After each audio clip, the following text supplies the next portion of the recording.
Ang sabi ng yung kabuwanan na kapanganakan, yung the full, ang sabi niya, ikaw daw ay palaging may curiosity, palaging bagong journey daw. Kailangan mo daw, ikaw daw magkikare.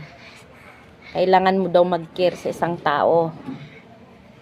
Meron ka daw potential naman. Yun nga ang sabi.